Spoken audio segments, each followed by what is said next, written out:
Today is Tuesday, November the 26th, 2019. And the location of the interview is the Veterans Counseling Center in Walla Walla, Washington. I am interviewing Ron Donahey, D-O-N-A-H-E-Y, a veteran leaving the service as E4 from the Vietnam era war. Ron was born October the 26th, 1945. Dixie Ferguson and Vic Phillips, the videographer, are conducting the interview today. We represent the Blue Mountain chapter of the American Red Cross in Walla Walla, Washington. So, Ron, once again, the war in the branch of service that you served in. I was an Army medic, Vietnam. Mm-hmm. And you just answered where you served was Vietnam. Yes. Okay, were you drafted or did you enlist? I was drafted. And what year was that? 1965. And where were you living at the time? Auburn, Washington. At home? Yes. With your parents? With my parents. Do you remember the day? Was the letter in the mailbox? Actually, I was fishing in Bristol Bay, Alaska, and this would have been July of 1965. I stopped at the cannery that I was working for. I tied my boat up, went and got supplies and my mail, and went back to the boat and looked through the mail, and here was this greetings letter. And as I was standing there reading it, another boat pulled up and tied to the dock right behind me, and a man and his son, who was my age, got out. We started talking. Interesting thing is when I was leaving Vietnam 2 years later, this young man came in as one of our replacement medics. As a medic? As a medic. The odds on that. Amazing. That is. So you were away from home working the summer months, and what were you kind of expecting it? I was looking forward to it. I was to the point I didn't go to college right after I graduated. I was going to stay out a year. And so all of my friends, you know, after graduation's over, they go on to different places and go to college and stuff, and I was really wanting to go in. I was to the point of asking the draft board to move my name up. I had thought about the military for years and was looking forward to serving. Okay, by then you knew obviously that the war was starting to build up. Yes. And your feelings had not changed. Not changed. Still anticipating. Yes. And how much did you tell your parents right away about your letter? Yes. Yeah, they were, I don't know, as a parent now, I look at what would have been my reaction to something like that. My sister told me recently that when they left me at Fort Lewis, said goodbye, took my car, we were leaving in a couple of weeks, that my dad actually cried on the way home. And it's the only time I knew that my dad cried. And so, you know, I think they must have had very soft feelings and trepidation. Of course. You know. Of course. Siblings, you mentioned your sister. Just my sister. So this was their only son. Yes. And they probably had premonitions of that letter themselves. Yes. Yes. Yeah. So how much along after that was it that you were inducted? Well, it was mid-July to when I got the letter to October 15 or 14, I don't remember exactly. And you reported to Seattle. To Seattle. Yeah. And can you describe that? Mm-hmm. It was a typical Pacific Northwest rainy morning. My mom drove me into the induction center, which was, I don't remember which pier it was, but it was down on the waterfront of Seattle. And I kissed her goodbye and got out of the car and didn't know what to expect, really. Went up into this big building, and here was guys standing around in their shorts and in lines. And they did what they told me. I took my clothes off, left, just my shorts, and got in line. And you went from one station to the other, prodding and poking. I think you became a government issue. Yes. And then I had thought many times leading up to this point, I had gone to the post office and looked at the brochures from the different services, and I was very close to wanting to go Navy. And so when we were in, it raised our right hand and the captain swore us in, he immediately said, we need 4 of you to go to go Navy and 2 to go to Marines. Back then, if you were drafted, that didn't matter. You could still serve your 2 years. And so I thought, oh my goodness, here's my chance. And before I could do anything, he went to the head of the line, he says, you, and you are going Navy, and you are going Marines, and I was the next one in line. And there was many a night sleeping in the jungle of the Central Highlands when I wet and cold, and I would think of those nice warm bunks that those ships had. But as fate would have it. As fate would have it. Yeah. Yes. Right away, were you interested in the medical corps, being a medic? Actually, that's a good question. I was raised in a Seventh-day Adventist home. And the Seventh-day Adventists teach that you go into the military, but you become a medic. And you're not trained to kill, you're trained to save. A good example of that is the current movie Hacksaw Ridge, Desmond Doss. His influence on me leading up to going into the Army was very evident. I went to a Seventh-day Adventist high school academy in Auburn, a boarding academy which was about 600 kids, and grades 9 through 12. Well, as a senior, all the guys required to graduate had to take a course called Medical Cadet Corps. And it was on Sundays for the year, and you were trained by World War II veterans, a couple of them, and they basically took you through basic training. So you knew what to expect when I did go in, and that I would become a medic. When you signed up for the draft back then, there were 3 options on one of the questions. One was you would go in and do whatever the Army said. The Army was the only branch that would take a conscientious objector. The Army was the only one. The Army was the only one. And way prior to me, I think it actually started in the Civil War, the Seventh-day Adventist Church made arrangements with the government for us to go in as medics and not have to take training to kill. So when I was drafted, I had that background, of that, and knew about Desmond Doss, and in a way, I thought after I'd been home that, were they teaching us to become another Desmond T. Doss?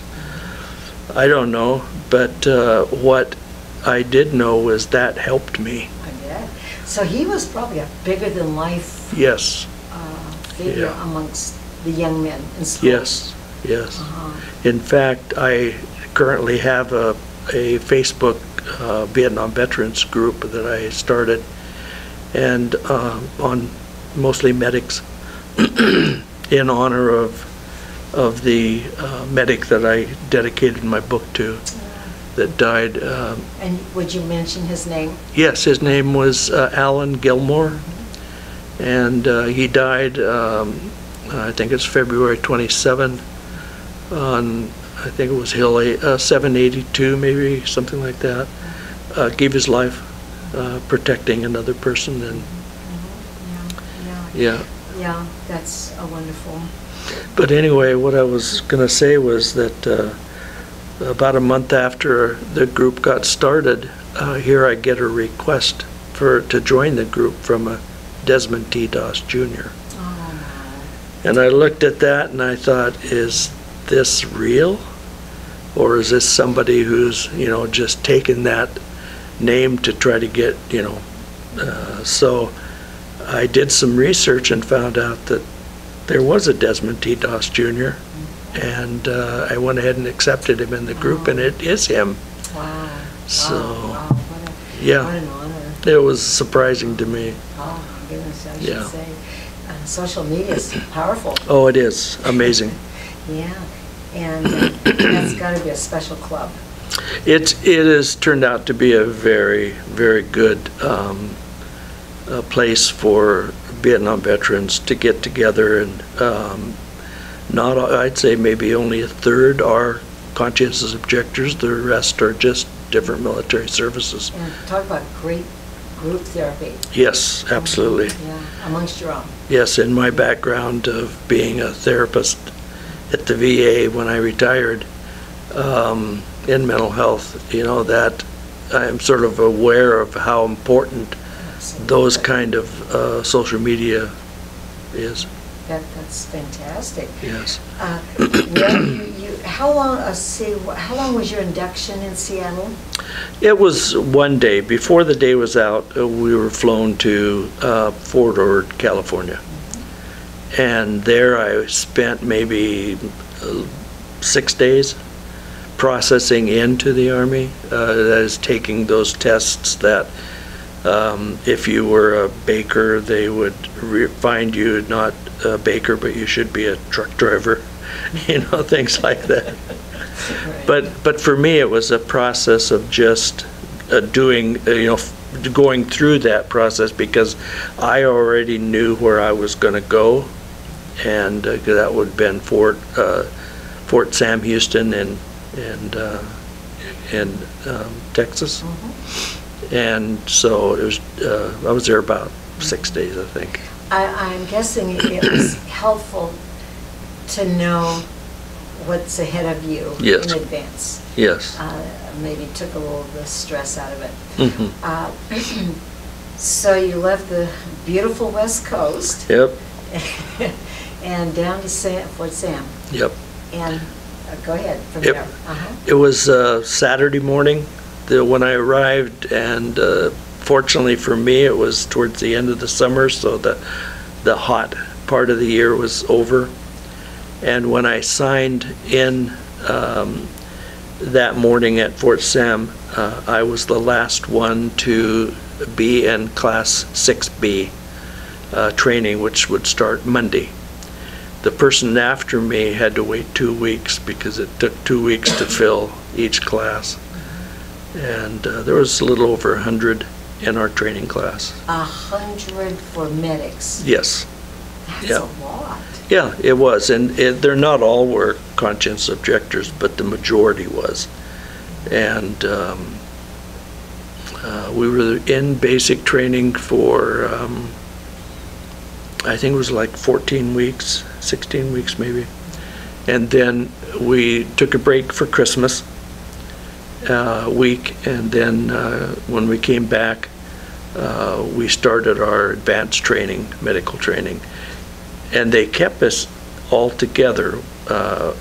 Usually they would split you up, but our class had been so low maintenance and a good group of guys. They kept our group together through the advanced training. Did you know any of them before?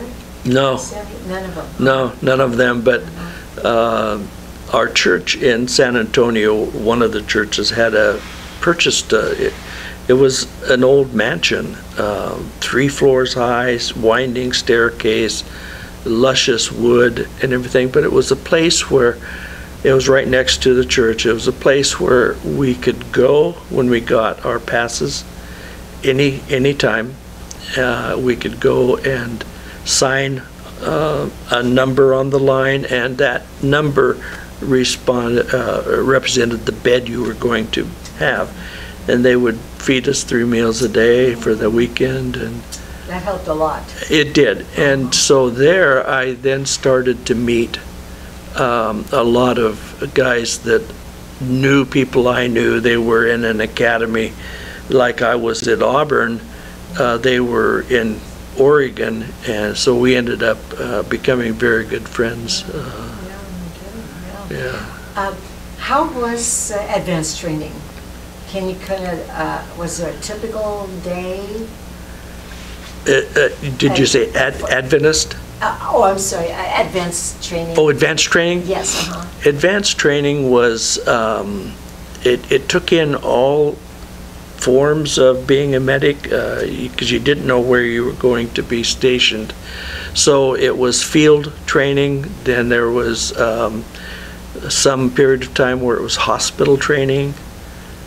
So, you know, we had the complete training of all areas that a medic would be stationed at. Were there quite a few of them that had no previous medical training? Mm-hmm. Yeah. Well, that's starting from scratch. It was. I mean, first aid, the whole thing. In fact, I made the basketball team, and so a lot of days I would be practicing, and I'd miss classes, and you know, 5 months then between then and when we actually went to Vietnam, I thought many times, am I going to remember? You know, is there something I could have learned by being in classes? Because it was all, probably 80% of it was classroom. And maybe even if you were in class, will I remember it? That's right. Yes, because you do not know. Is that all? Yeah. Were they pretty good about giving you all kinds of scenarios, and were you at that time already having Vietnam veterans that had come home? You know, I don't remember having any cadre that were veterans, Vietnam veterans. Could have been. But back then, it was still early enough in the war that we knew it was going on, but really didn't know that much about it. Were you paying attention to the news? Not as much as I did when I came home.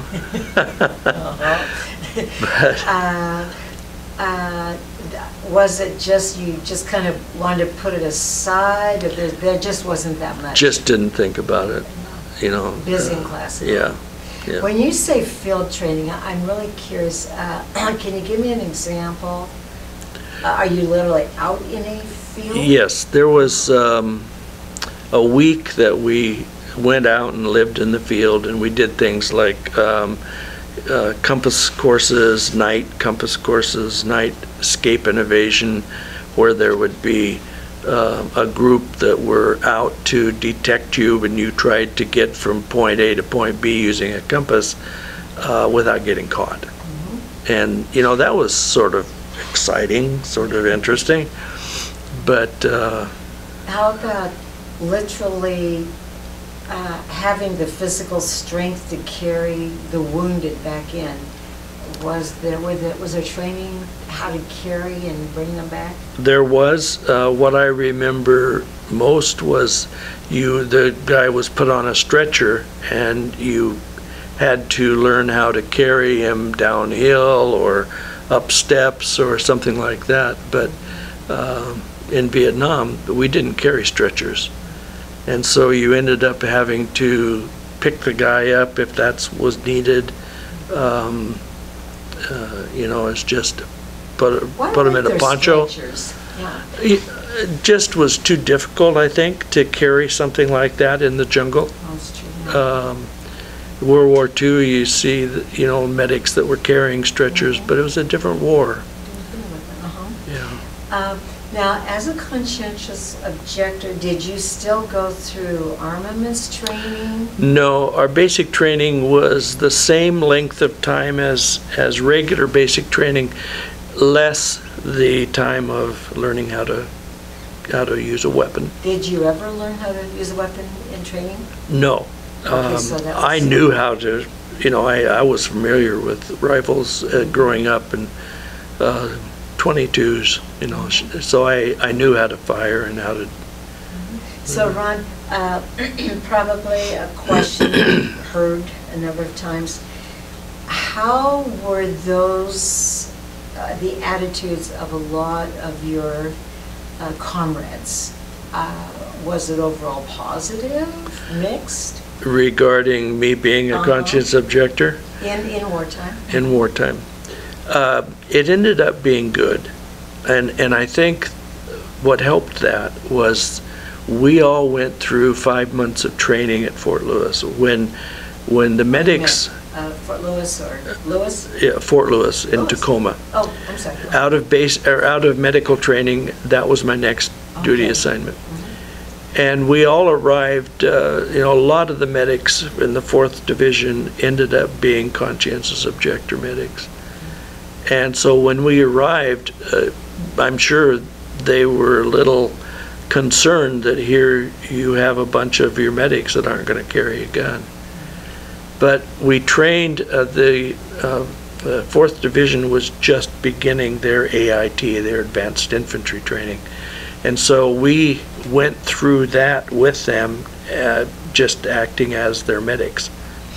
And so, we might be stationed at the rifle range one day, but we were just sitting there. So we knew these guys for 5 months. So when we got to Vietnam, the only question was, what's going to happen when the first bullet? Exactly. So if you had a good rapport with your combat veteran or with your other guys, they knew. But once you reacted to that first call for a medic, that's when you cemented your, after my first call for a medic, every time I would get a call for a medic, there would be someone beside me, and I'd tell them, you don't have to do that. And they would say, Doc, we're not going to let anything happen to you. And I think that would be true of any medic, correct? Absolutely. Yeah, the radio man and the medic. That's right. Yeah. Okay, so by the time you left Fort Sam Houston, were you feeling pretty confident of your skills? Yes, it was good training, but there was still that, when we got to Fort Lewis, we found out that the 4th Infantry was building up to go to Vietnam. That's when, I think, for me, I started to think, okay, what am I going to do when the first call comes from a medic? Sure. And, well, okay, so more training at Fort. Sounds like you got a lot of pretty good training. We did. Yeah.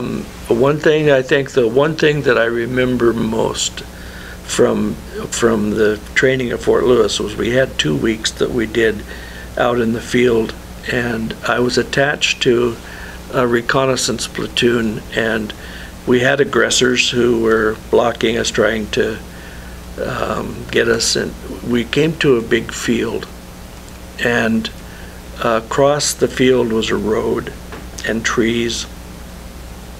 We took a break, and the lieutenant came up to me and sat down, and he said, Doc, when we're in Vietnam and I'm pinned down and you have access to a weapon, what would you do?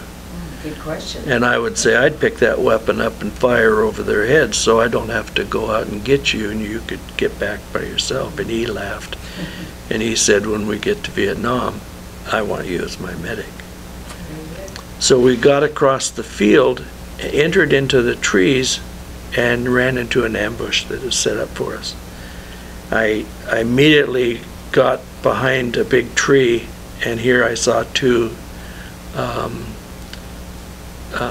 of the guys who were watching and seeing what was going to go on, and they were smiling, you know, because we'd walked into it. And at the end, they were going to say, you, and you were dead, you know. And, but I'm standing there looking around this tree, and about 30 feet behind me, M60 machine gun opens up, and there was an ambush. Part of it was right behind me. And I remember whirling around and seeing just muzzle flashes from, you know, these tracer, or these blanks that they were using. That never left my mind. The whole time I was in Vietnam, I was very aware, don't think you're safe behind a tree, because there could be something behind you. So, you know, out of that 5 months of training, that was the one thing that really stuck in my mind. I'm sure. Yeah. Well, you knew you were going to Vietnam, so that day comes that you went over by ship. Yes. Out of Seattle. Out of Tacoma. Yeah. Can you describe that? Sure. Going over? Before I do that, I would like to just mention that while we were at Fort Lewis, the first weekend that we got to leave, two guys, my folks lived 35 miles away, and so that's where I would go, you know, on weekend leaves. And two of my friends went with me. Within a month, there were 19 of my friends, all medics, who would go and spend that weekend at my folks' place. It was not a big place, but they were sleeping on the porch, they were sleeping, you know, on the floor. Next to home. Yes. And that 5 months really cemented friendship with these guys, and with my folks with these guys, which I think, I'm sure it made it a little easier when we did leave, for my folks to, you know, feel a little better, you know, not knowing. But here, man, my mom wrote letters that year to all of the guys. And did she cook for all of them? Yeah, her and my sister just, and a girlfriend or two of some of the guys, you know, would be there on weekends and cook. And let me guess that the girls showed up. The what? The girls showed up. Girls showed up. Well, they ended up being part of the group. That is fantastic. And it was interesting that through my mom's letters, because we weren't all together once we got to Vietnam, some of that 19 guys went, you know, in units that went other places for a while. And it was through my mom's letters that a lot of times I found out that, you know, Bill was wounded, or Gary was, you know, wounded and was no longer in Vietnam, you know. And there were several times that my paths would cross out on patrol with another medic friend who was in another company. We'd overnight together in perimeter. And I remember the first time this happened, you know, this is Donahey, have you heard from your folks lately? And I said, it's been about a week. Well, here, I got this letter today, and I would take his letter, you know, and read. That's amazing. My mom was a special lady. Yes, what a saint. But I think it was also therapeutic for her.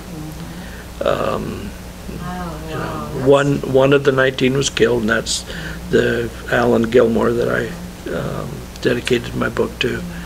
And I would like to get to that down the road a piece, but did everybody pretty much stay in touch later on then, because of that bonding? Yes, for probably 10 years, my mom would receive letters from, on a regular basis, from maybe half of them. But before my folks passed away, there were maybe 3 that was staying in contact. Some of their kids would be, pictures of their kids would be on the refrigerator door next to my kids, you know, and so I was able to stay still in contact with several of them. The family. Yes. Yeah, and you'll never know what an impact of encouragement that was for them. Yes. Before going over and being there and getting those letters. And I'm guessing that the majority of them never forgot your mom. Never did. I can imagine. Never did. Wow. There was a book that was written in the late 60s by a man in California called No Guns on Their Shoulders. And it was about Adventist medics who didn't carry a gun. And one of the guys that got a letter referred him to my mother, who ended up writing the epilogue of that book. And so it was... You name your parents. Oh, my dad's name was Lee, and my mother was Dorothy. And they both passed, you know, but... What a legacy. That's a wonderful story. Well, you're on the ship, and how long did it take you to get over there? We were 18 days. Long And we left, I think it was a Saturday morning. We left in July. And I remember there was a band, 4th Division band was on the dock. And we were all on the ship, hadn't pulled away yet. And they opened the gate and let some people, maybe 100 people that had come. And in that group I saw my sister and 2 classmates from high school. Yeah. And they had come to see us off, and they were the last ones to leave and, you know, leave the dock. Like out of a movie. Yes, it was. I mean, it's, you look back on my experience and, you know, you think this has been an amazing journey. So it took you 18 days, and was the ship just packed full? Yeah. Yes, it was. Yeah. What was life like on that ship? Well, when they took us to where I was going to be staying, it was down in the belly of the ship. I don't know how far down or who was, you know, above us or below us, but they showed us these rows of bunks that were like 2 feet above each other, and I think 4 or 5 high. And I ended up getting a bottom bunk, which was like 3 inches off of the... Is that good? Well, it was, yeah, I didn't have to climb up, you know, and stuff. I wouldn't want to be in the middle. No, but it was, you know, it was interesting. It was different. The one thing about going over was the food. It was terrible. The only day that I enjoyed the food was I got duty and KP duty, and ended up being in the bottom of the ship where the food was stored. And there was a dumbwaiter there, and it was a phone, and so we would get a call down, send this, and this up, and we would, you know, get it. And part of that big room was the officers' food. Fresh fruit, milk, you know, things that we weren't getting. And so of course we would liberate. In the Army, you call liberate instead of steal. We would liberate some of that fresh fruit and stuff while we were down there, and so you earned it. We earned it. Absolutely. Yeah. In fact, one of the I went down into the area that we were stayed, and here was several guys eating a chicken, 2 chickens that they had gotten. One guy's just walked by the mess hall on the deck and looked in and saw what the officers were having, rolled up his sleeves like he was on KP duty, walked in and liberated 2 chickens. And so I showed up at the right time and was able to enjoy, as we ate those 2 chickens, and to salt them, we used salt tablets that the medics carried. And they never knew the difference.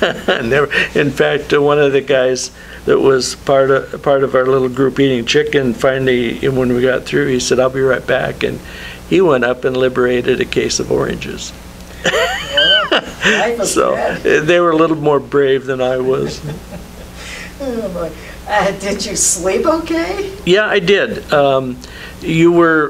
There was just enough room to roll over and not, you know, your shoulders not to hit but there wasn't much room after that. Oh, my. But did you ever get seasick? No, I didn't, but there were guys that were sick from before the boat untied. And it was good weather. It was like going over on a lake. The ship behind us, I understand, hit a typhoon, and they were very bad. But no, it was very good.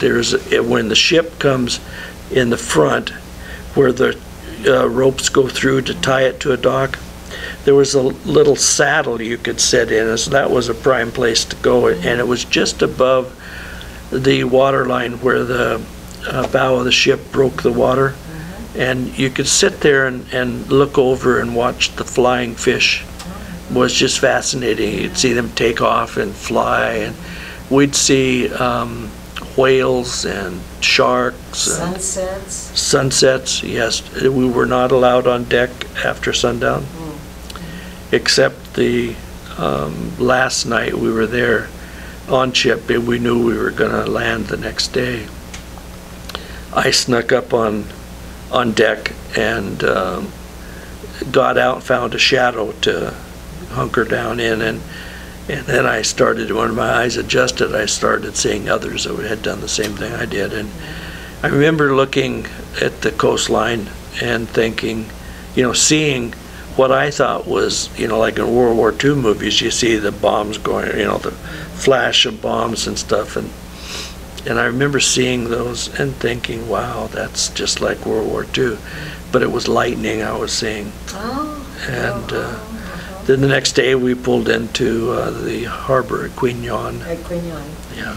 I am curious about the conversation, the tone, the mood going over. It was relaxed. There was hours after we boarded, there was a dice game that started in one of the shower bays that we used that never stopped. I think it was 24 hours, 18 days, and you'd go down there at any time to use the facilities, and there would be guys kneeling down on the floor in a pile of money, What the heck, huh? Yeah, and we played hearts by the hour.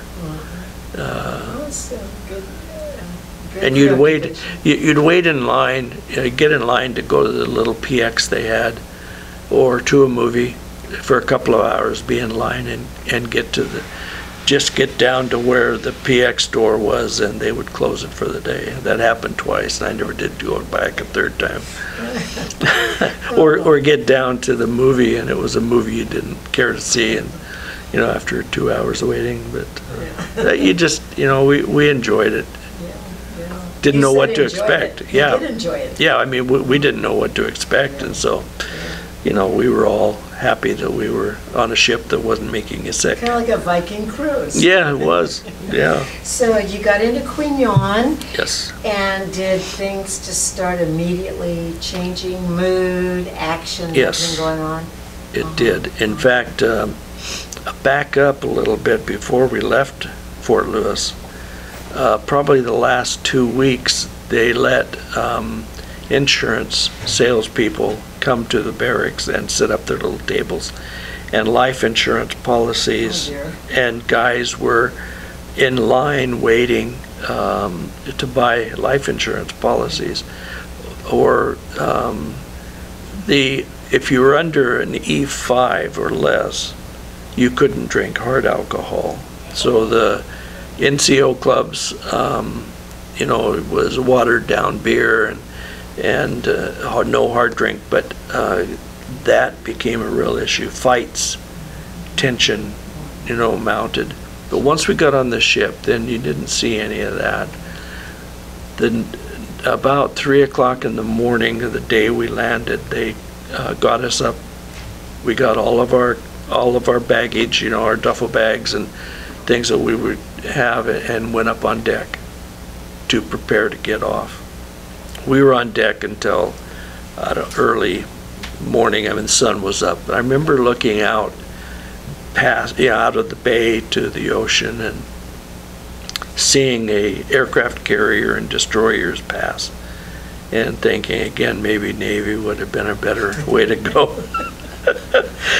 But those were the Viking ships. Those were. But then when we got off the ship, they put us on landing craft that you see in World War II movies. And I was the first one in my landing craft to go, and they said, go to that corner, put your duffel bag in front of you between your legs, and the next person then got in and right shoulder to shoulder, duffel bag to duffel bag.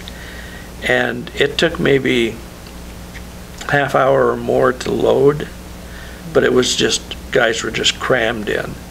And the height of the landing craft was about chin high, and there was very little breeze on the bay, and it would hit the side of the landing craft and go over, and it got so hot. You started to realize how humid Vietnam was, and no air. I was about ready to pass out, and then we got onto the beach. And they took us by truck to an airfield not far away, and we boarded C-130s to fly to Pleiku. So you got your assignment right away? Yes, we knew right where we were going. I didn't know it, the regular grunt, we didn't know what was going on, but we arrived in Pleiku. They boarded us on trucks again, and we drove maybe 10, 12 miles out of Pleiku, and the monsoon had started just beginning.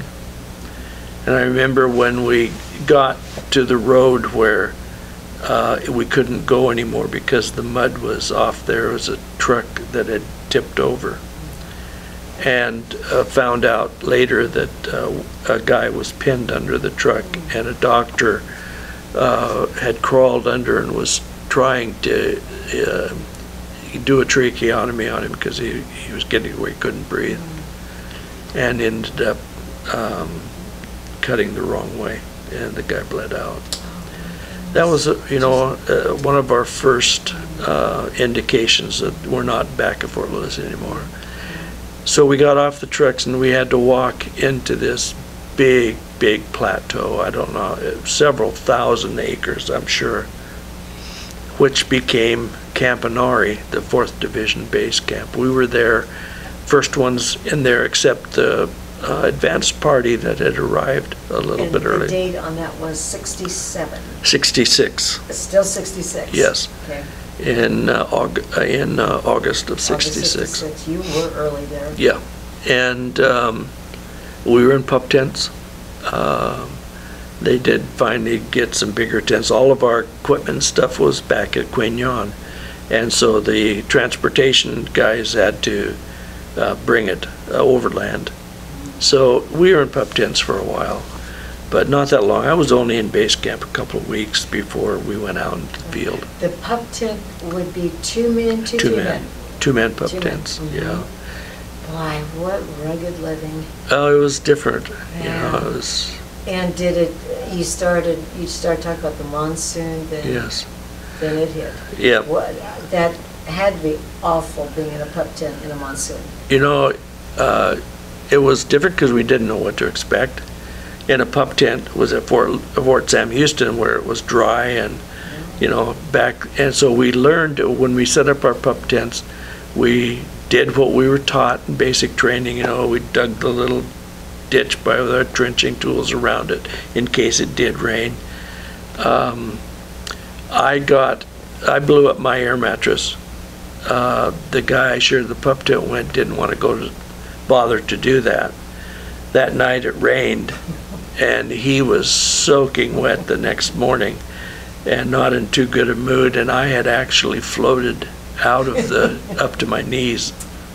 The water had gone through, and so, yeah. And ever getting dry? It seemed like we were damp most of the time. Yeah, it was, especially out in the field, we would seem like invariably cross a stream just before we would make camp for the night. So you were boots, socks. Yeah, those dried out pretty good because we had jungle boots that were made to your socks to dry out better and faster. And the fatigues were made of a material that dried quickly, but still you were cold. I mean, it was cold at night. Yeah. So you said that you were 2 weeks in base camp, and then you got the signal to move out. Yes. And what were you thinking then in those 2 weeks? I mean, you went into a different world of sights and smells. Yes. I remember at that point,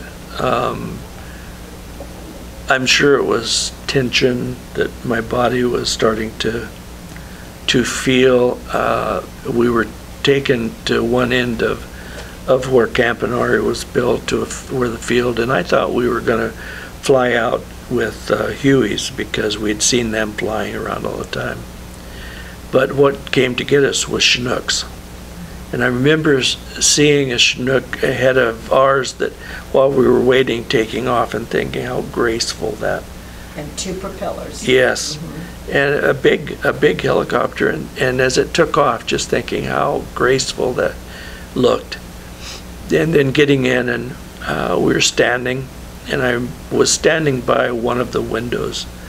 And so as we took off, looking out the window and seeing for the first time what had been around that big plateau that we hadn't seen, seeing Montagnard village as we got closer to the jungle. We were sort of in an open area. Then maybe 10 miles or 12 miles down the road to the west was what was the LZ Oasis, was a large forward base that I worked out of most of that year. When I would come in for supplies and stuff, it would be that base. And then from there, it was starting to get a little foresty, and then you went a little farther west and it became jungle. So we were flown out. What's the difference between a forest and a jungle?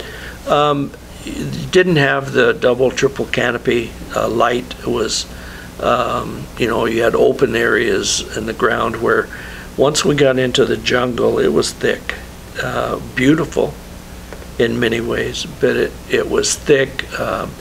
Sometimes you had a triple canopy 120 feet up or something that rain wouldn't even come through. Is it dark in there? Semi-dark. Yeah, there was just enough light. All kinds of strange sounds. Oh yeah, the first night we flew into a small open area and ended up being preparing it for a artillery base. And the major that was with us, he still hadn't learned to rough it, I guess, because he brought his little tent. And his assistant put it up and made him coffee. And out in the jungle? Yeah, and this is our first night now, you got to remember. And there were 3 of us medics in a little hooch that we had made to keep us dry a little bit. We're laying there talking, and you're starting to hear the night noises, the fear in a sense of what's beyond those trees right over there that's so dark and imposing looking. And he sent the word around to, noise discipline, no lights, this type of thing. He gets in his tent to call it a day and flips on his flashlight, and here were a little family of bamboo pit vipers that were by his bunk. And he just started screaming, and I realized that he and I had something in common. We both did not like snakes. And so that's... That was a bit of a giveaway. It was. In fact, I do not care to be around snakes, and never did. And while we were at Fort Lewis, they were saying occasionally things, like there's 100 kind of snakes in Vietnam, and 99 of them are deadly poisonous, and the other one will squeeze you to death. And so I got convinced myself to buy a .22 pistol to take with me to kill snakes with. You did. Understood. So I went and bought a .22 took it home, set it on the table. I saw the look on my mom's face and knew that I had to do some convincing there. And told him, you know, that it was to kill snakes with. And my dad and I and one of the guys I was in with went down to the garbage dump and set up bottles and cans, and I started shooting at these because I was familiar with weapons already, and I hadn't shot more than a dozen shells through this 22 and it blew up in my hand. And when it happened, my dad was just off to my right shoulder, a little behind me, and with Julian, the other guy.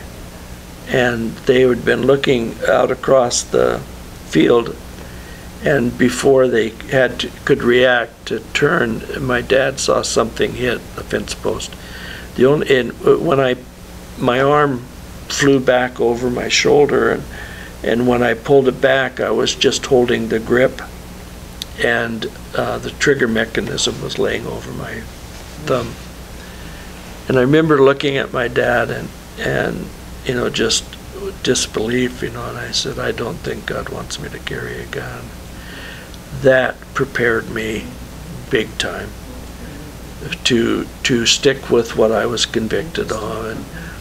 And so when we did head into the jungle 2 days later, it was all brand new. I mean, we had heard the birds and the monkeys, you know, from our little area inside the artillery base we were building, but to actually go into the jungle then and see the beauty as well as the danger. Absolutely, beauty and danger. Yeah.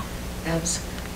I think my imagination would have run away with me at night. Yeah. Any shadow, any noise. Yeah. Just the creepiness of it. Yeah. Did you ever get a full night's sleep in the jungle? You know, I did. I actually slept good. It got after some of our combat. It was light sleep though. I mean, I would sleep, wake up like every half hour, 45 minutes, and listen, and then go back to sleep again. You would walk all day long, you know, from shortly after sunup to... Is that almost every day? Every day. Almost every day, yes. Walking. Yeah. And it was not flat. You know, the Central Highlands out in the Drang Valley was mountainous. And so you did get your exercise, and you were tired. As a medic, I was not required to pull guard duty. And most of the time I was right around where the lieutenant was and the radio operator. And so I would wake up and I would listen, and I could tell by the radio operator if they were whispering into the mic, you know, then they were talking with the listening posts that had been sent out in front of us. And I got to where I would wake up just before we'd get hit.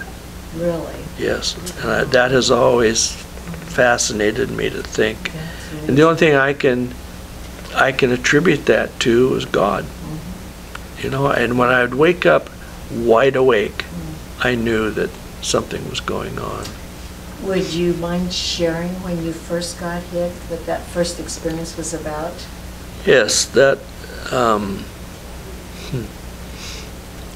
I went in with my lieutenant, my sergeant, and 7 other guys from my platoon. As a medic, when you're attached to a company, you're responsible for 1 platoon. Was this? I'm sorry. This is all part of the 1st Cavalry. The 4th Division. Oh, I'm sorry. That's all right. You're in there. Yeah, we were working in that area. We were in the Drang Valley about 6 months after the 1st Air Cav had their big battle at the movie. I'm sorry, you talked earlier all about the 4th ID. Yeah, yeah. I'm sorry, go ahead. No, that's okay. Go ahead. And I had flown in, I was in A Company. We had, 4th Division, 2nd Brigade had their first combat that started the night before, real combat. B Company and C Company were in contact that whole night, plus 1st of the 12th, we were 2nd of the 8th. 1st of the 12th and I believe 1st of the 22nd was also being hit that night. We were at an artillery base, A Company was. And B Company had enough guys wounded and killed that night that they needed reinforcements. And so I went in with the squad from A Company to reinforce them. So we got there about 2 o'clock in the afternoon. We had to, it was on a very small hill. Only one helicopter could land at a time. And we had to circle maybe 15-20 minutes because they were locating a sniper and eliminating that before we could come in. And so we got there. I got off the helicopter and immediately saw a friend of mine, a medic, Harold Stenseth, who had been there the night before. They had been hit and they were able to get to this little hill that night before. They had no positions dug at that point. They were they were fighting off human wave attacks. When you say, like, how many might that be? Human wave? Mm-hmm. Well, we were surrounded for 4 days after I got there on that hill. We couldn't move. And, you know, that was 360 degrees. I think it was the second night I was there. The pilot of the, they call them Spooky or Puff, a plane, a C-130 usually, that would fly in circles above us. They had Gatling guns and stuff that they could, when they fired, it was just red tracers. Every 5th bullet was a tracer, and it was just red tracers that would come down, and like you put your finger like this, and it would just coming down from this plane. And I remember hearing him, the pilot, say to the our company commander, "Get down there. I see a line of lights coming at you from 3 directions, and if you can eliminate your perimeter, I'll know exactly where you're at." And we had been reinforced that day with ammo, and there's boxes, empty boxes all over. So we built fires around us, and he said, "Okay, get down, they're almost on you." And he hadn't got that almost out of his mouth when we got hit 360 degrees. And so to know how many there was, I don't know. Did you think you were going to get out of that one? You know, I still didn't understand. I mean, I was getting ready to experience my very first shot fired at us. I was halfway up this little hill in a foxhole with the lieutenant and the sergeant. And right shortly after the battle started, I remember seeing muzzle flashes from the enemy's AK-47s and machine guns out in front of us, directly out in front of us, firing in. And shortly after, I mean just moments after they started, the first call for a medic came. And I jumped out of the foxhole, and the lieutenant grabbed my arm and he said, "Doc, take my .45. I said, "No, I don't need it." And I crawled down to the perimeter, came to a foxhole, and I said, "Who called for a medic?" And they said, "We did." I said, there was 3 guys in the foxhole. I said, "Who's hurt?" And they pointed out next to the bamboo, the field of fire at the end of it, right where the enemy was. And I saw a body laying there in the moonlight. And without hesitation, I ran out there and knelt down beside him. And at this point, it was like maybe 5-10 feet away from the bamboo. And I said, "Can you hear me?" He was laying on his stomach. I could see a spot of blood on his hip in the moonlight. And I said, "Are you hit?" No, I said, "Can you hear me?" And he said, get down, they're right behind me. And I said, are you hit anywhere else other than your hip? He said, I don't think so. I gave him a shot of morphine. I knew that I couldn't carry him. He was a big guy. I ran back to the perimeter to that foxhole and I said, I need help. And a guy jumped out immediately. We ran out. We picked the guy up, shoulder fatigue and hip, and ran him back into safety and up the hill. The interesting thing is that I realized afterwards was, as soon as that call for a medic came and I got down to the perimeter, we were being hit completely encircled, but the battle stopped right in front of where I had to go. Can you explain that? No, I can't. When I get to heaven, I probably, if it's that important to me at that moment, I want to ask. Because that's beyond the realm. It's beyond. And then once we got the guy out of danger, back into the perimeter, it started again. Did you just go on adrenaline? You knew what you had to do and you just went on adrenaline? Must have been, because I didn't hesitate. And I've thought of that afterwards. Having, later becoming a mental health therapist for the VA and dealing with most all of my clients, a heavy load were Vietnam combat vets. And I started educating myself on post-traumatic stress disorder. I did my graduate practice at the Walla Walla VA. And one of the things that I was assigned to was to be a part of a Vietnam veteran support group, that you had to be diagnosed with PTSD. And I remember the very first day there, the psychiatrist who led the group, he told me before we went in, he said, these guys are going to challenge you before they accept you. They're going to ask you where you were, what you did, this type of thing. And I remember right off the bat, they started asking me questions. Do you have combat experience? Where were you stationed at? When was that? This gave you credibility. Yeah. And once it didn't take long. Once they found out I was a medic, and a combat medic, that pretty well answered their questions. You knew what you were talking about. Yeah. And you knew what they were talking about. Yes, and one of the guys said, do you have PTSD? And I said, no, I don't. But in the back of my mind, I had starting to question, because over the years leading up to that time of educating myself on PTSD was, I'd read something, I'd say, oh, I've experienced that. Or, oh, that sounds familiar in my life.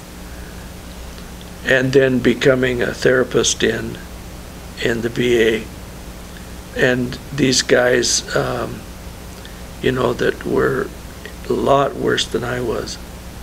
But the last, go back for a moment, the last group that I was in when my practice ended at the VA here in Walla Walla, the same guy says, do you still believe you don't have PTSD? He'd remembered that. And I says, no, I haven't. But I was still, I guess, not wanting to accept it.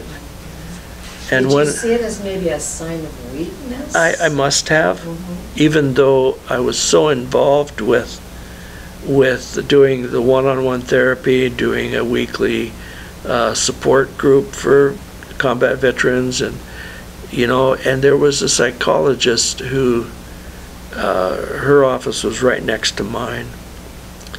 And I used her a lot for bouncing cases off her for advice and stuff. And she and the chief of social work were very nice ladies. We'd been in a small meeting earlier when something was said, and I just teared. I don't know, remember now why, but they understood why. But the young intern that was in there with me, he didn't. He was shocked. You know, here this guy's crying. And they would nudge me, kindly nudge me, those 3 years I was there to, you know, Ron, maybe it's time for you to work on your own. Ron, would you say today that it's much more accepted? Yes. And people are much more transparent about it? Yes. Yeah. Which is a healthy thing. It is. Yeah. And it was the PTSD that finally I had to retire and leave. That was the best job I ever had in my life. Feeling rewarded, you know, that you were helping people. And you became so part of that combat veteran PTSD group that we have in our country now that it was hard. It was hard for me to accept. I would think you would get more stressed by having to give it up. Well, it was stressful. I mean, we moved out of Alaska, where it was, down here, to where my wife and I both have family, and one daughter and grandkids. You know, it was a place to go. Plus, I knew that I needed to come back to a place that had a VA, and I knew what the Walla Walla VA was like and what it could give me. And I ended up 2 years after getting down here and settled. I went into a deep depression for 2 years. Not unusual. Yeah. Not unusual at all. Yeah. So, going back to that first firefight then, how long did that last? Oh, it was only maybe 15 minutes. I mean, it's hard to tell time during combat like that. It's a lot longer than you think it is. And an interesting thing is that first call for a medic, and the guy who jumped up and ran out with me. It was in 2017. Well, October 29 is always an anniversary date for me, because that's the night that happened. And in 2017, in August, I started thinking, I sure wish I knew who the guy was that, you know, we went out and got, and especially who was the guy who jumped up and ran out with me without hesitation. Non-medic. Non-medic. And I thought about it over the couple of weeks. I thought, you know, I'm gonna try something. Facebook is a big thing. So I wrote up a post, several paragraphs. I had all the information that I needed except the guy's name. Dates, times, units. And so I wrote this up on Facebook and I posted it on a dozen or so Vietnam veteran websites.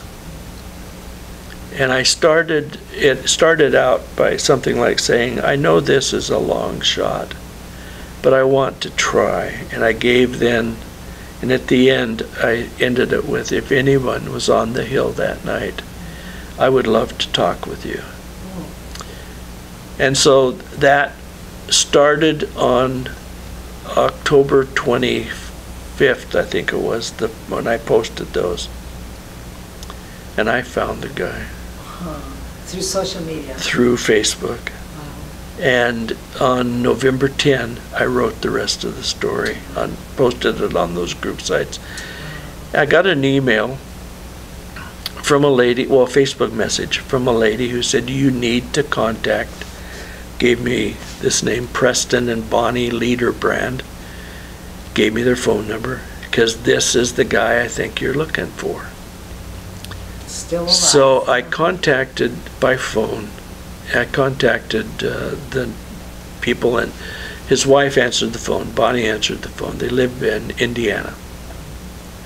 And when I introduced myself, she says, my husband has told me that story over 100 times since he's been home. And so I made arrangements to call that evening when he would be home, and so by phone I met this guy. Are you still in touch? Oh yes. In Have fact, you ever seen him? Oh yes. In that call that evening, I found out that he was a radio operator, one of the 2 radio operators for the company commander of B Company. That frequency wasn't needed, and so he had been told to go down on the perimeter to help medics. So when I jumped out of that foxhole that night, I was guided to that foxhole to where someone was willing to jump up and go help me. The wounded guy had been on a listening post about 100 yards out in front of us, a 3-man listening post. One guy, we went out the next morning, he had been killed there at the listening post.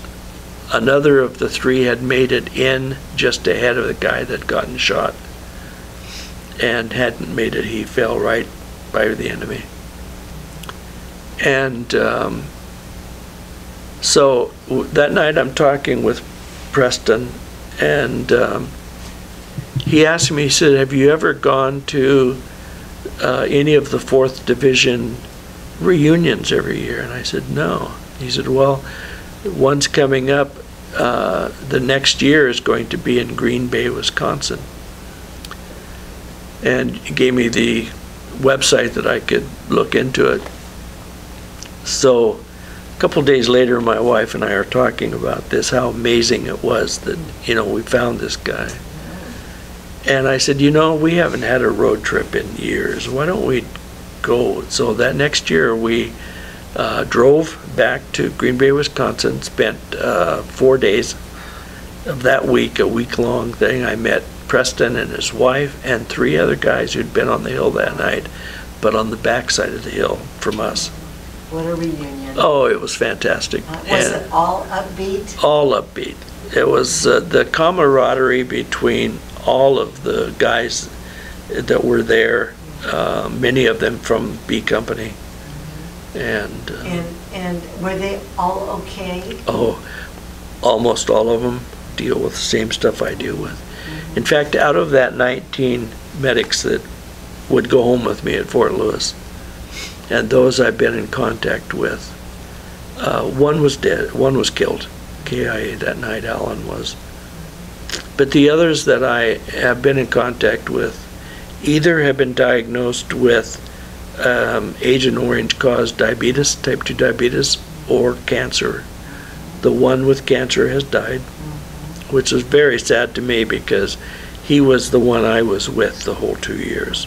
Very close. I had one platoon of A Company, and he had one of the other platoons.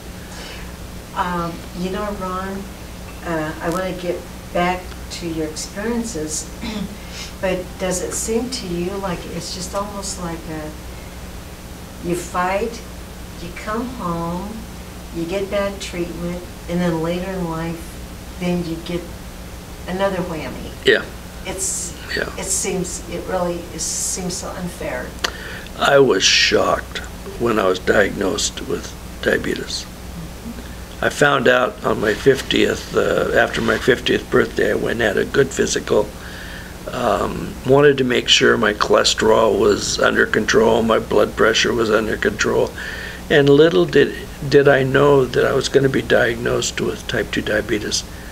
When I was doing my practice at the Walla Walla VA, my graduate year, I was assigned to a unit, was a rehab unit, that veterans could come for, most of them were out of control diabetics. And if you were, I remember one man, World War II vet, who had been blown out of a tank that came for respite. Family needed it. And I remember thinking when I left my practicum that year, that's one disease I don't ever want to have, you know, and then 3 years later being diagnosed with it. You would believe directly related? Yes, the government takes full responsibility if you set foot in Vietnam and got back on the plane and flew home, and you are diagnosed later on with type 2 diabetes, they directly relate that to Agent Orange. Why diabetes? Just part of something that Agent Orange affects in your body. Wow. Well, geez. So getting back to that first firefight, then you just come back, and the guy that was injured, did they dust off him, take him out? We got him out the next morning. There were 2 guys wounded that night and 1 killed. We went out and got the 1 KIA from the listening post. We then put the other 2, one of the guys that was wounded, the guy I went and helped and got back in was from B Company, but the other wounded was one of my friends. And he was wounded in the back of his head from grenade shrapnel. I thought he would die throughout the night. And he's from Milton Freewater. No kidding. No kidding. He's here today, I think he's passed away now. Okay. Last time I saw him was here at the clinic, VA, and he was not doing good. But his brother was with him. He was in a wheelchair at that point and stuff. But I remember locating him maybe 5 years after I got back. And right next door. Yeah. Wow, yeah. So do you just get up the next day and just carry on? Yep. Yeah. The next morning, we were still surrounded. The next morning, there were new NVA bodies out in front of us that hadn't been there the day before.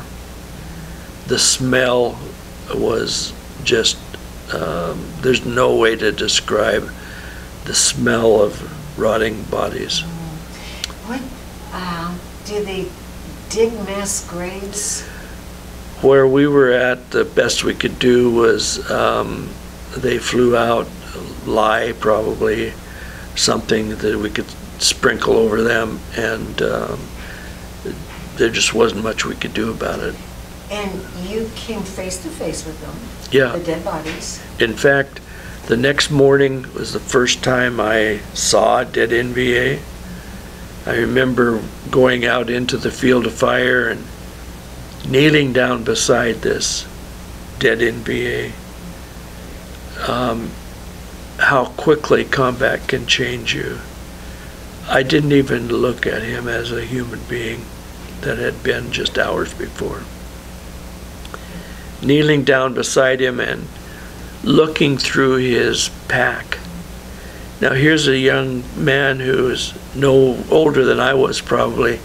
His body was bloating at that point, buttons starting to stretch, looking flies out of every opening in his body, not even considering him as a human being. Going through his pack, finding pictures of his wife, I would assume holding a little baby, finding things that he had written, looking at his shaving equipment, which was more like what we would buy at a 5 and dime store, plastic, a homemade spoon and fork that he'd made out of some metal. Pretty basic. And just getting up and walking away from it. That bothered me after I got back. How do you, what happened? Is it the hardening and the darkness of war? Yeah. And you kind of become callous? Became callous. Yeah. I never did pick up a weapon on my own to be issued to me. But later on, and you might want to cover that as we go further into this, was a time that I did. I knew that if I was in a position to kill somebody, I would have. Well, we will talk about that. Yeah. And what do you think that was the sentiment of most of your fellow? Mm-hmm. Yeah, there. Yeah. Just out on a mission and you do your job. Yeah. And they're just objects. Yeah. Yeah. But then later on, I've heard veterans say, they had mothers and fathers. That's right. And, you know, and, they, you know, they had lives like That's we right. had lives. Yeah, they had aspirations and things to look forward to and people to go home to. They might not have the letters as frequently as we had, or even letters. But yeah, they had family. Young, very young. Yeah. Like 16, 17, would Yeah, you say? I would say a lot of them were. Yeah, maybe even younger. I don't know if they were younger, but definitely that would be the low age range of the age range. Would you have any idea how they were identified back home? Would No. anybody ever know? No. They The families- come back, so you had to assume. Yep, the families of those bodies laying out around us on that hill that we walked away from, that were just the bodies the enemy couldn't carry away that night. Yeah. After the battle, we could hear sounds, we could hear movement out in front of us, but no firing in. And we realized the next morning that it was NVA who had come back to carry off. So they really did, They didn't want us to know how many we killed. not that they were sentimental. Right. Or no man left behind. It was just political. Political. Wow. Yeah, we would find on patrols that would go out around that battle, would find, you know, kilometers away, come across the path the enemy took to go back into Cambodia. They would find bodies tied to poles of the dead and wounded that they were carrying out. Wow. What, I mean, to go into their psyche, Ron, I'm kind of getting off subject here a little bit, but were they just bodies to them, maybe because they're different culture? Or what, I don't. What do you think? You know, they had to have. I think anybody who army that would do human wave attacks knowing you're going to get killed. Now I know that we did them in World War II, advances online, but you have bodies that you killed of NVA. And the next day you would find syringes of drugs that they were taking, pumped up, that would get up and just scream and run into a machine gun nest, and just the next day it would be 20 bodies laying in front of that. To have that kind of a psyche is unusual to us. We don't understand it. Exactly.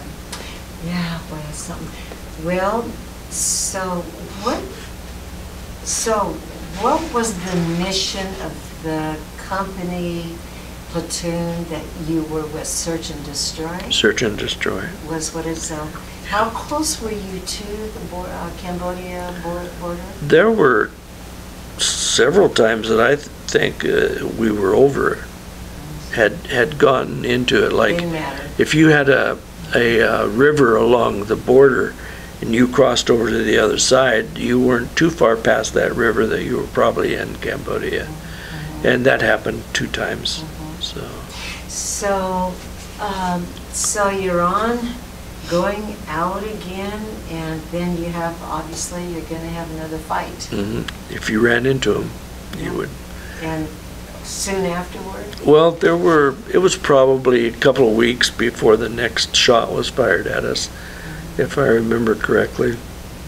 And from then on, that was the only major battle where you were surrounded for me, but there were many ambushes that didn't last more than a minute, and then they would take off. And they would take off. Yeah. Could our soldiers find them, hunt them down, or were they just good jungle fighters? They were experts at hitting and running. What was that all about? Harassment? Oh, to kill and not get killed yourself. Because the Americans had planes, they had helicopters, they had artillery, you know, so you didn't stick around. And if you did get caught in that position, they would get as close to us as they could, because they knew we wouldn't bring the artillery in close to us. So you give them kudos for their fighting ability. Yeah, they were good. Okay, I think another part of your mission was going into villages and treating. I did MEDCAP? one MEDCAP mission when I was back, taken out of the jungle at that point. My replacements had shown up. And so the last few weeks that I was in Vietnam, I did go out on one MEDCAP, and that was fascinating. Oh, could you describe it? Yeah, it was in a Montagnard village, that resettlement village. And it was interesting. You know, we arrived in truck. Here's these Montagnard kids, some of them naked. Way of life. Way of life. Mm-hmm. They were dressed in hand-me-downs, you know, that we would call them, rags sometimes. Many of them in their loincloths. Bare-breasted women holding babies that were breastfeeding. I mean, this was all new to us, because everybody we would run across out in the jungle was considered enemy, because these people had been moved out. Occasionally we would run into Montagnards who just couldn't stay away from their land. But it was fascinating. Intelligence would do the first part. All the people in the village would show up, and the head man would talk to the intelligence people in America, willingly American and South Vietnamese. And then once they finished talking with them, after 10 minutes or so, then the people would, in this village, they had a stream they had dammed up, and so then they had, in this earthen dam, they had tubes, big tubes of bamboo coming through, and that would be where they showered or took baths.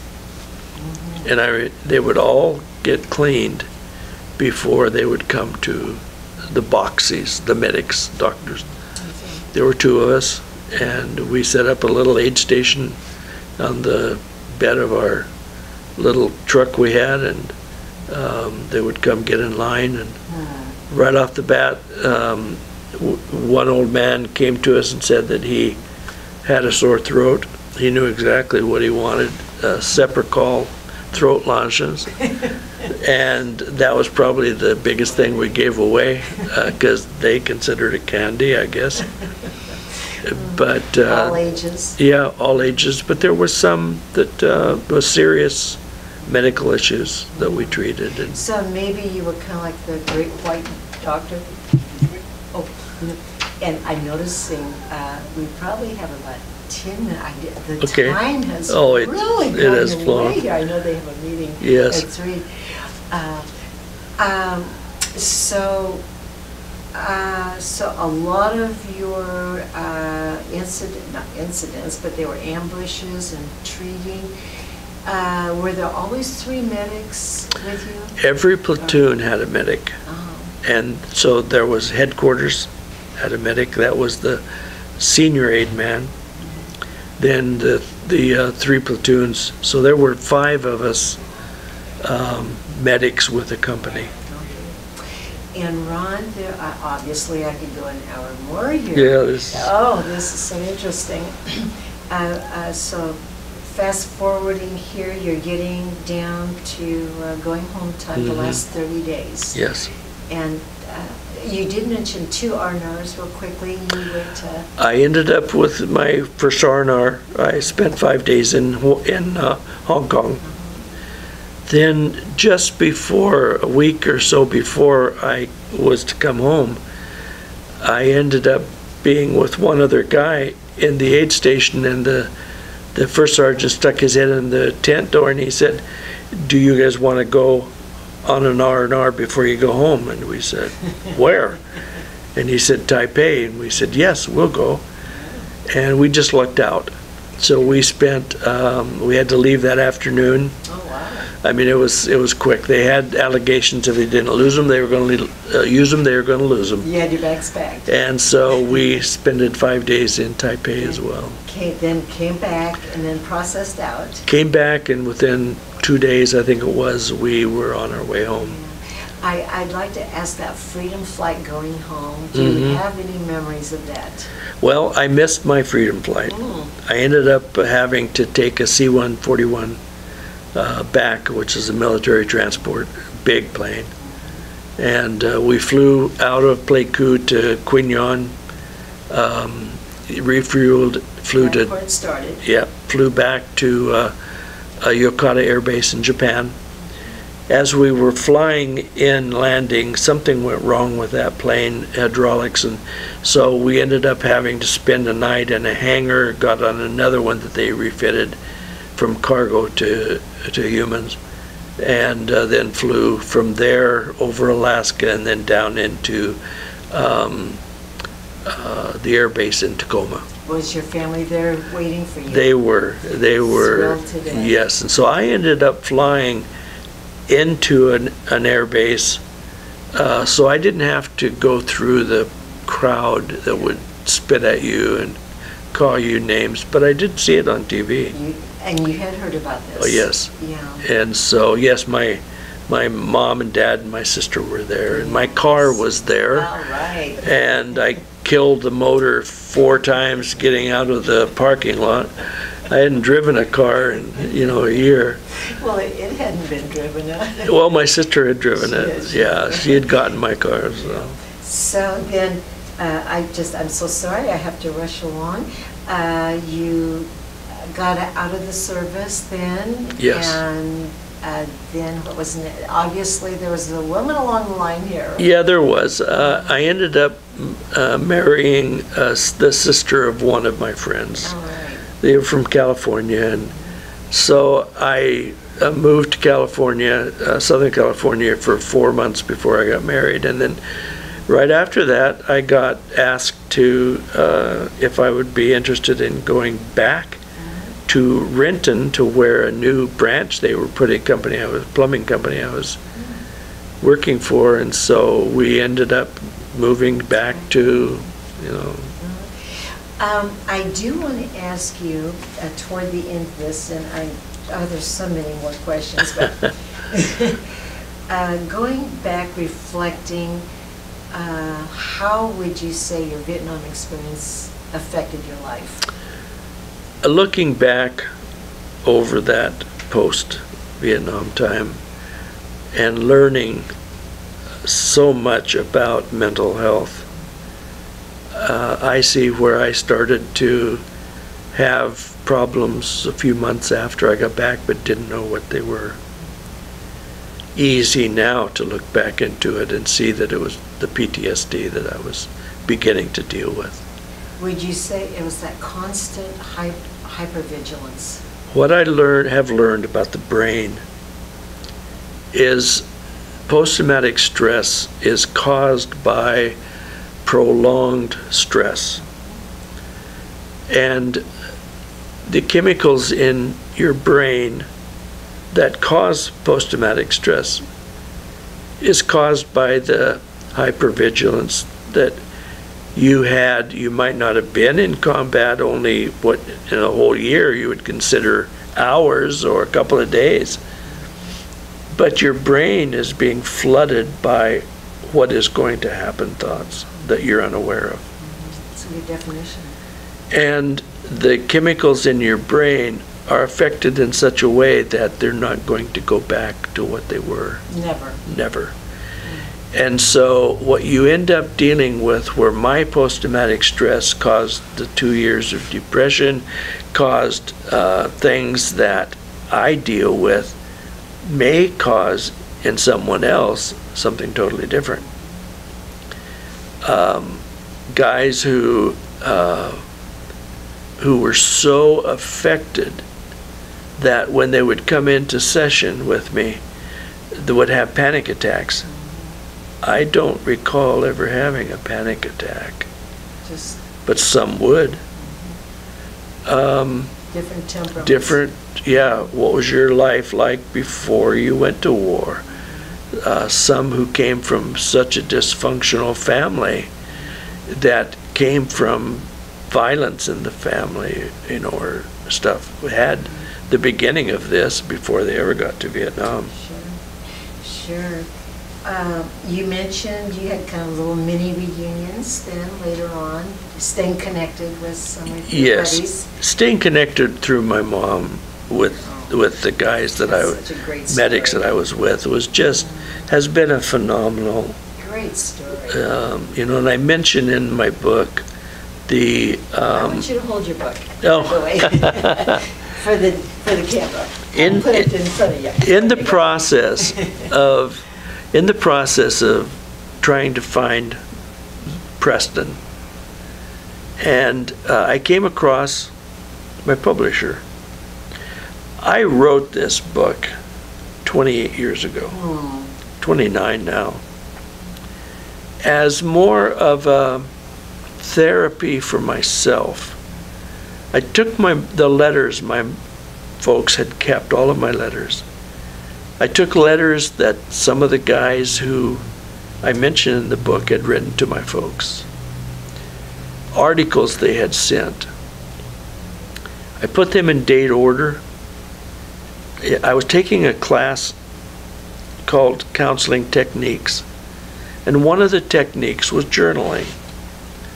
And so out of curiosity myself, I put all my letters in order, and my mom had made a scrapbook for me that you know, is about yay thick, and it begins with my birth, of course, but just, you know, 5 pages into it, and then it goes to the Vietnam part. And I started writing. I didn't know what to do, so I'll just do it in a book format. So I started writing, and I ended up 6 months later with about 240 pages. I was shocked. There was so much. And so in the process of trying to find Preston, I came in contact with a platoon leader of 1st of the 22nd. I was 2nd of the 8th. So I met Bob Babcock, who is my publisher. Come to find out, he had been right in the same area I was. His medic was one I had gone through training with, who was the medic who was with me when with the 22 blew up, Julian White. And so I called him, or emailed him one day, and I said, Bob, I have this manuscript I wrote 28 years ago about Vietnam. Would you be interested in reading it? Because he had written several books. And he said, yes. So he said, send me what you have. I said, I posted on my Facebook page chapters 10 of the battle, the main one, and chapter 11 of when we walked away from that hill. He said, yeah, I'm very busy. I have a lot of manuscripts to go through. It'll be, and he gave me a date, probably around, it was like 5 weeks later. So I emailed him chapter 10 and 11 of the book. And the next morning when I woke up, turned on my computer, I have an email back from him, and he said, I made the mistake of starting to read your book. Would you be willing to send me the rest of it? That's great. Well, 3 months later, it was published. That's great. Came out December 28, I think, of last year, and has been a wonderful seller. And I have really enjoyed reading that book. The description, the recollection, and the details are remarkable. Over the years, as I would read stories and books on Vietnam, books just like mine, I would make notes of things that related to me. So when I got ready to sit down to write, I had a lot of notes that I had written, and you can be very, very proud of that. Well, very, very privileged to have you here and expand on your book. Again, we could have... Oh, there's more that, you know, we could have talked about. I'm amazed at what time it is. I know it. We started at 1. Yeah.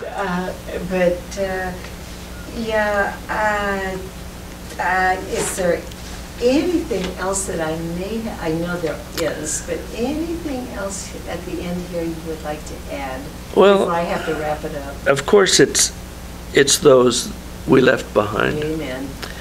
And, you know, I dedicated my book to Alan Gilmore. In the battle that he was killed in, all of the medics were wounded. I'm still in contact with several of them. Out of the 19 medics that I went over with, 1 was killed. All were wounded except maybe 4 of us. My goodness. And, that's amazing. you know, why it was, you know, I went through a period of time after I got back. Why Alan? Why not me? Why did it have to be someone who was so nice? And You'll find out someday. I'll find out someday. And I've never made contact with his family. My mom was in contact with his mom for quite a few years. You know, so I don't know. You've certainly honored him. Yeah, you know, it's been something that when I started to write, I thought, okay, I know who this book is going to be dedicated to. Just, you know, he's not just another name on that wall. He laid over one of his guys he was trying to save when the mortars started to fall and others could go the other direction. He chose to stay there, and one of those rounds landed right beside him. Killed him instantly. Saved the guy underneath him. Unsung heroes. Yes. There's a lot of them walking that are alive, are walking around. Yeah. And I consider you one of them. Oh. But I do. And Vic, anything? Yeah. Thank you. Thank you, Ron, so very much for being here today. It's been a joy. And I apologize that we didn't have more time. But thank you for your time. You're welcome. I'm so privileged to be here.